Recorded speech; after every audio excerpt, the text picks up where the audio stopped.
How to transform your boring gaming room door from this to this in just a few quick steps. I'll show you how to futuristically transform your door that will not only add soundproofing, but also enhance the vibe of the entire gaming space, office space, or bedroom.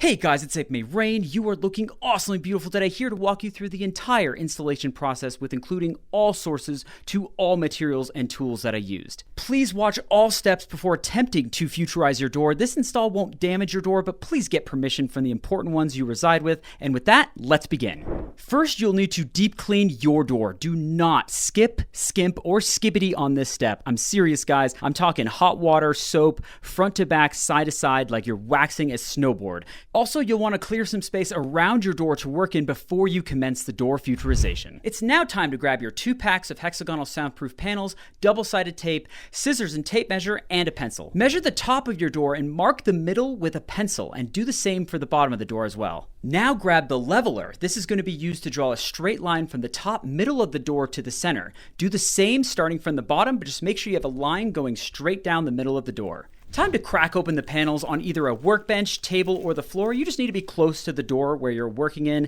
These are not the peel and stick panels, by the way. With my experience, the peel and stick can damage the paint on the doors, and they are not forgiving if you were ever going to stick them on wrong. And I've tried all the different shapes, sizes, and styles, but the ones that I've linked have the cleanest look and are the easiest to craft with. You can also get them in tons of different colors. I really want to try out these blue ones next. With 2 panels in hand, test by putting both next to each other so they meet in the middle of the door. Get a feel for the symmetricalness and redraw the center line if you have to. Now it's tape time. Start by snipping 4 pieces of the M3 double-sided tape and sticking them to the back of the panels.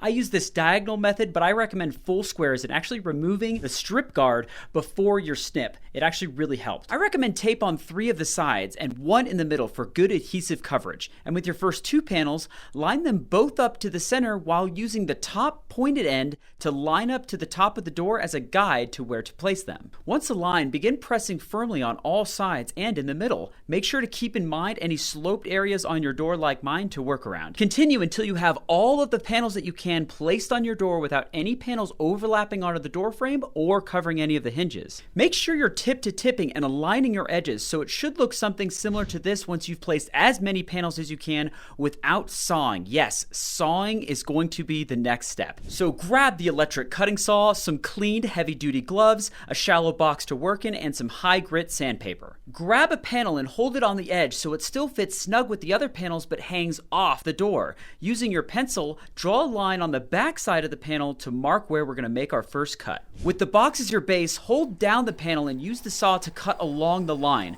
I used a sawing motion with my hand and moved slowly, but really let the electric saw guide me through every cut. I found it helpful sometimes to use a straight edge to help you control, but your first few cuts will not be straight, so make sure to get some practice in on that first panel to lock in your technique. After a cut is complete, sand down the side. Sanding can help straighten slightly, but really it's meant to make sure that clean edge looks good because that's the edge that's going to be facing outside from the door. Repeat this process for the rest of the edges. What helped me is using other panels that I've cut on the opposite sides to help trace places like on the bottom and the hinge side for better cuts. The hinges themselves are the hardest to work around since you can't trace around them, so grab a piece that's close to the size and keep chipping away a rectangular cutout for the hinges to sit in. This will take some trial and error, but don't worry, you should have plenty of extra panels if you mess up, like making a cut too short, so just have patience, put on a movie or a show, and get into a rhythm. Now it's time for the door handle, one of the most satisfying steps, so let's grab your drill, grab a screwdriver, and grab the borehole saw blade. Remove your doorknob completely. Make sure to keep your hands and gloves clean, wash your hands frequently.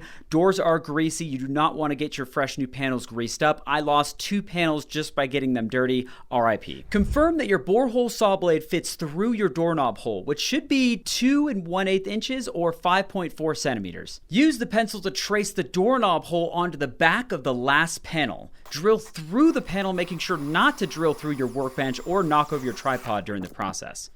Now that you've bored, tape up the back and place it into place. Reassemble the doorknob and make sure to watch out for any grease and then stand back. Mission complete. I've had my sci-fi door for months now and I love it. I've only had 1 or 2 panels that fell off within the first few weeks, but I either trimmed those down or added more tape to them. It's reduced noise by several decibels in my testing, which has been great for those early work calls or late night game sessions. And besides the decorative element, you get better acoustics, improved privacy, increase in thermal insulation, and your door now has armor to protect it. So it's awesome. Well, thank you guys for watching. Everything is linked below, or you could find it there.